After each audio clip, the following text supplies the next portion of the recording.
सत्संग उपस्थित धर्म प्रेमी माताओं एवं बहन सबों को मेरा नमन है। अभी हम आप श्री रामचरितमानस से पाठ श्रवण कर रहे थे। पाठ में हम आप सुन रहे थे गुरु की क्या महिमा है, गुरु की क्या विशेषता है। संत महापुरुष ऋषि कहते हैं मानवों के जीवन में गुरु चाहिए। गुरु का अर्थ होता है जो भी पदार्थ गुप्त है और उनको जो बता दे, जो प्रकाश में पहुंचा दे, वही गुरु। कबीर साहब ने गुरु के संबंध में कहा है, उन्होंने गुरु नाम है ज्ञान, शीश सीख ले सो ज्ञान मर्याद, जाने बिनु गुरु शीश में। कबीर साहब कह रहे हैं गुरु नाम है ज्ञान। कबीर साहब शरीर का वर्णन नहीं किया, उन्होंने वर्णन किया है गुरु जिनके अंदर में ज्ञान है। ज्ञान का अर्थ होता है जानना। जो अपना आप को जान लिया है, जो अपना आप को पहचान लिया है, ऐसे गुरु जब मिल जाए तो वह हम लोगों को कल्याण कर सकता है। जो अपना आप को नहीं जाना, जो अपना आप को बंधन से नहीं मुक्त हुआ, क्या वो हम लोगों का बंधन काट सकता है? नहीं काट सकता। कबीर साहब कह रहे हैं जो अपना आप को जान लिया है। कबीर साहब दूसरे जगह कह रहे हैं झूठे गुरु के पक्ष में त्रतन कीजिए बार, द्वारन पावे शब्द का भटके बारंबार। बहुतों गुरु ऐसा है गुरु के भेष बना करके दिन भर बाजार में घूमते हैं और जब शाम में आते हैं शराब की दुकान पर शराब लेते हैं, पीते हैं। हरिद्वार ऋषिकेश चले जाइए, वहां बहुतों गुरु घूमते हैं। ऐसे ऐसे गुरु हैं, बहुतों शिष्य बनाते हैं और शाम में शराब पी करके सोते हैं। ऐसे गुरु के जब हम आप शिष्य बन जाएंगे तो जरा विचार करें सब जनों, कहाँ जाएंगे? गुरु भी नरक जाएंगे और शिष्य को भी नरक जाना पड़ेगा। नरक से कोई बचा नहीं सकता। वही संत महापुरुष कहते हैं हम लोगों को पहुंचे हुए संत गुरु मिले। परमाराध्य गुरुदेव के समक्ष में खगड़िया जिला के प्रोफेसर विश्वानंद बाबू बैठे। परमाराध्य गुरु महाराज जी कहते हैं मैं बहुत सौभाग्यशाली हूं, मैं बहुत भाग्यशाली, मुझे बाबा देवी साहब जैसे गुरु मिले। और लगले हाथ विश्वानंद बाबू कह देते हजूर आप तो कई गुना भाग्यशाली हम, सौभाग्यशाली हम हैं कि आपके जैसे गुरु मिले। आपको तो गुरु खोजने में बहुत कष्ट उठाना पड़ा, बहुत दुख उठाना पड़ा, हम लोगों को सुलभ से ही गुरु मिल गया। क्या सज्जनों जरा विचार करें, हम लोगों को मेहनत आज घर घर वह ज्ञान मिल रहा है। आप जब अभिनंदन ग्रंथ को पढ़ेंगे, गुरु महाराज जी से ज्ञान को लाने बहुत कष्ट उठाए। आप अभिनंदन ग्रंथ जब पढ़ेंगे तो आप रोने लग जाएंगे। गुरु महाराज जी कष्ट उठाए, हम लोग को आज ये ज्ञान घर घर मिल रहा है। परमाराध्य गुरु महाराज जी कहने कृपा की थी जिस संस्था में, जिस मत में, जिस संप्रदाय में बिंदु ध्यान, नाद ध्यान की चर्चा नहीं हो, वह मत, वह संस्था, वह संप्रदाय खोखला है। जिस तरह बांस देखने में बहुत मोटा लगता है, उनको जब सब गिरफ्त जब फाड़ते हैं तो बीच में खोखला होता है, उसी तरह वह फंसता वह मत खोखला। हम लोगों के मत में बिंदु ध्यान है, नाद ध्यान है। हम आप उस ध्यान के सहारे से उस परमात्मा को पा सकते हैं। वह बिंदु क्या है? परमात्मा के बाएं हाथ है। जिनको परमात्मा बाएं हाथ से पकड़ ले, क्या परमात्मा हाथ कोई छोड़ेंगे? उनको नहीं छोड़ेंगे। और शब्द वह नाद जो है परमात्मा की दायां हाथ है। जो कोई साधक बिंदु ध्यान नाद ध्यान करते हैं, वह परमात्मा के दो हाथ में पकड़ा जाता है। परमात्मा हाथ से वह कभी छूटता नहीं। इसी शब्द नाद को परमाराध गुरु महाराज जी ने कहा कि बिंदु जो है ये शक्ति है और नाद जो है भगवान शिव के चिन्ह है। जो कोई साधक अंदर में बिंदु ध्यान करते हैं, वह सोचिए हम माता पार्वती के पूजन कर रहे हैं। जो कोई साधक नादानुसंधान करते हैं, तो सोचिए भगवान शिव की पूजा करते हैं। वह नाद क्या है? भगवान शिव की महालिंग है। जो कोई साधक अंदर प्रवेश करता है, फिर परमाराध गुरु महाराज जी कहते हैं वह बिंदु क्या है? तो लक्ष्मी है। वह नाद क्या है? भगवान विष्णु। जो कोई साधक अपने अंदर में बिंदु ध्यान करते हैं और नाद ध्यान करते हैं, हम लोगों को विश्वास करना चाहिए। हम आप भगवान विष्णु के पूजन कर रहे हैं, माता लक्ष्मी के पूजन कर रहे हैं।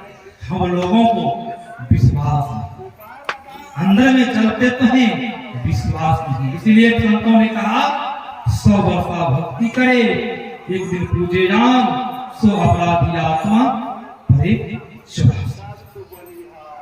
जो संत होते हैं वह मार्ग बताने के लिए संसार में आते हैं, समझाने के लिए संसार में आते हैं। हम भोले भाले मानव समझते हैं, फिर भटक जाते हैं। संत महापुरुष कहते हैं संतों के वचन पर जब अमल करेंगे तो अपने अंदर कुछ प्राप्त होगा। जब प्राप्त होगा तब आपके अंदर कुछ दिखेगा। जब तक प्राप्त नहीं होगा तब तक क्या दिखेगा?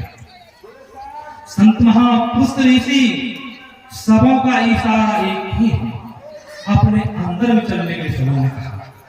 बाहर चलने के लिए कोई नहीं कहा। क्यों नहीं बाहर चलने के लिए कहा है? इस संसार में जो भी कुछ हम आप देखते हैं, ये सब पदार्थ झूठा है। यह पदार्थ परम सत्य नहीं है।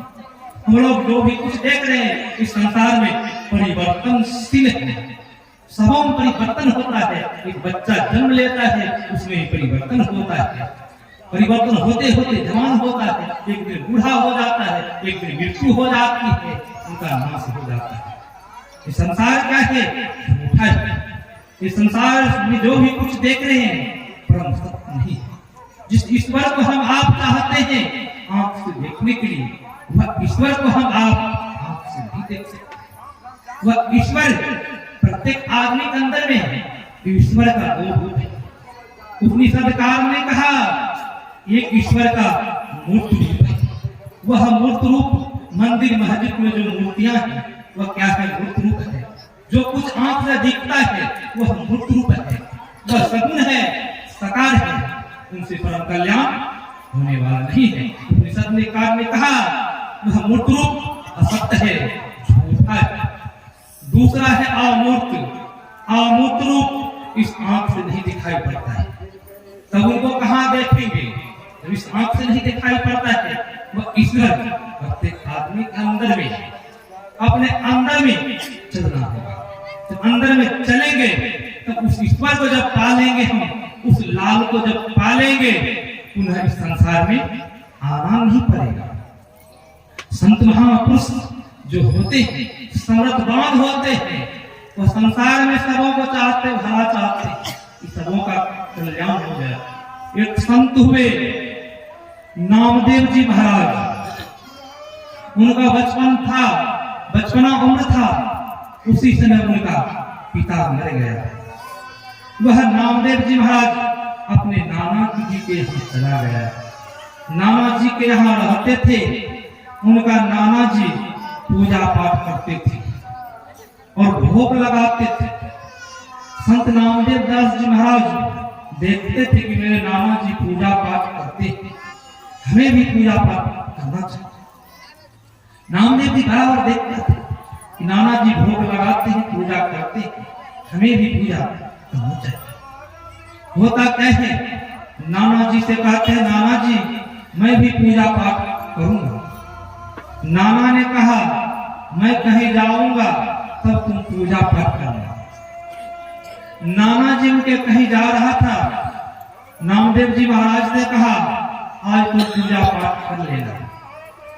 नामदेव जी महाराज ने क्या किया, मूर्तियां बनी हुई थी ठाकुर ठाकुर की, उनको क्या किया, वो नहाते हैं और कपड़ा पहना देते हैं, एक कटोरी में दूध लेकर के और ठाकुर ठाकुर को भोग लगाने के लिए वहां दे देते हैं मूर्तियां के सामने। और नामदेव जी महाराज बैठ जाते हैं।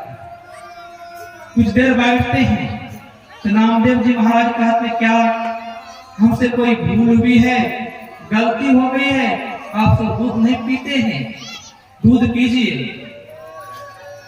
मूर्ति दूध पिएंगे, दूध नहीं पिएंगे। हम आप भी मूर्ति के पास चढ़ाते हैं, जल बिलपत्र चढ़ाते हैं, लड्डू चढ़ाते हैं, क्या मूर्ति खाते हैं? नहीं खाते हैं। अब नामदेव जी महाराज करे क्या हमसे कोई भूल हुई है, कोई गलतियां हो गई है, आप दूध नहीं पी रहे हैं। नाना जी से दूध पीते थे, खाते भी थे, नाना जी के आप बात मानते थे। मैं कह रहा हूँ आप नहीं दूध पी रहे, आपको मैं नहा धोवा करके कपड़ा पहना दिया, दूध पी लीजिए। दूध नहीं पी रहा। नामदेव जी महाराज ने प्रण कर लिया जब तक आप दूध नहीं पिएंगे मैं भी नहीं खाऊंगा, मैं भी नहीं खाऊंगा जब तक आप दूध नहीं पिएंगे। दिन व्यतीत हो गया, नाबालग बच्चा अब भूखा है। होता क्या है, नामदेव जी महाराज बोल रहे हैं आप दूध नहीं पिएंगे, मैं भी नहीं खाऊंगा आज। होता क्या है, धीरे धीरे पत्थर की बनी हुई मूर्ति नामदेव जी महाराज से दूध की कटोरी लेते हैं और दूध को पी लेते हैं और नामदेव जी महाराज को गले से लगा लेते हैं। और नामदेव जी महाराज से जिस तरह बच्चा बातचीत करते उस तरह मूर्तियां ठाकुर ठाकुर की मूर्तियां बातचीत करती थी नामदेव जी महाराज से। जब कुछ दिन के व्यतीत होने पर जब उनके नाना जी आए, नाना जी से कहता है नामदेव जी महाराज, नाना जी मैं तो दिन भर भूखा रहा, मुझे बहुत जोरों में भूख लग गई थी, ये मूर्तियां दूध नहीं पी रहे थे। मैं इनको फिर कहा जब तक आप दूध नहीं पिएंगे मैं दूध नहीं पीऊंगा, तब जाकर के ये दूध पिया। उनके नाना को बड़ा आश्चर्य हुआ, मैं इतना पूजा पाठ कर रहा हूं, कभी मूर्तियां दूध नहीं पिया, इनसे दूध पी लिया। उनके नाना ने क्या किया, देखने के लिए उनको भेजे, ठीक है जाओ तुम पूजा करो। वो छुप करके देखने लग गए। होता क्या है, नामदेव जी महाराज गए, उस मूर्तियां से बातचीत करते हैं, उनको नहाते धोते हैं कि नाना जी देख रहे हैं, बातचीत करते हैं जिस तरह हम आप बातचीत करते हैं उस तरह बातचीत किए। उस मूर्तियां को स्नान कराते हैं और कटोरी में दूध देते हैं, वह दूध पी लेते हैं। उनके नाना को बड़ा आश्चर्य हुआ, अरे तो मुझसे ही बढ़ गया। ऐसे संत कौन, प्रभात गुरु महाराज जी, ऐसे संतों ने हम लोगों को ये ज्ञान ला करके दिया है। हम लोग उस ज्ञान को भूल करके हम आप जहां नहीं जाना चाहिए उधर हम लोग जा रहे हैं। क्या कुछ मिलने वाला है? मिलने वाला। संतों ने कहा जो गुरु होते हैं वो समर्थवान होते हैं। आप लोग सुने होंगे बाबा देवी साहब के सत्संग इसी तरह शमशान में हुआ था अधिवेशन। बाबा देवी साहब ने कहा आज यहाँ कोई मुर्दा जलाने के लिए नहीं आएगा, और कुछ मुर्दा लेकर के वहां आगा जलाने के लिए। और बाबा देवी साहब सत्संग कर रहे थे, अपने शिष्यों से कहा देखो जी, उनके जाके कहो सत्संग संपन्न हो जाए तब मुर्दा जलावे, अभी नहीं जलाने के लिए। वो लोग नहीं माना। वो लोगों ने कहा बाबा देवी साहब को बोल दीजिए अपना सत्संग करे, वो सत्संग करे, हम लोग मुर्दा जला जाए, मुर्दा जला के जाएंगे। बाबा देवी साहब के सिर जब जाकर के उनको कहा बाबा देवी साहब को, तो बाबा देवी साहब ने कहा चलो मैं चलता हूँ। बाबा देवी साहब काला कपड़ा पहनते थे, हल्फी पहनते थे, अभी भी मुरादाबाद में हल्फी शीशा के शीशे में रख दिया है। देवी दर्शन के लिए लोग बहुत लोग आते हैं, दर्शन करते हैं। जिन्होंने मुरादाबाद गया है वो देखा हो, जो नहीं गए होंगे वह नहीं देखा।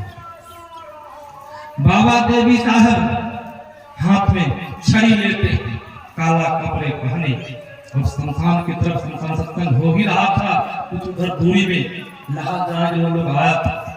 बाबा देवी साहब के डर से सब एकाएक भाग पड़ा। डर के मारे धीरे धीरे सब भागते गया। वहां जिनको जलाने के लिए लहास पड़ा हुआ था वह तो सोया है। सबों ने सोचा क्या संत महापुरुष बाबा देवी कहा आ जाए, नहीं शराब दे कौन न यहाँ पर रहे। सबों डर के मारे धीरे धीरे वहां से चले गए। होता क्या है, बाबा देवी साहब वहां पहुंचते हैं, हाथ में छड़ी थी। बाबा देवी साहब कहा सब मेरे डर से भाग गया, कोई यहाँ नहीं बचा है।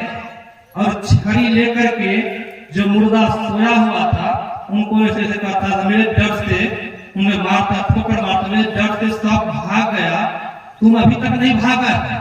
एक तो दो बार जैसे ठोकर मारा उसमें लाहौर में भाग गए। श्री सतगुरु महाराज की जय। आप देखिए बाबा देवी साहब के डर से लाहौर में भाग गया।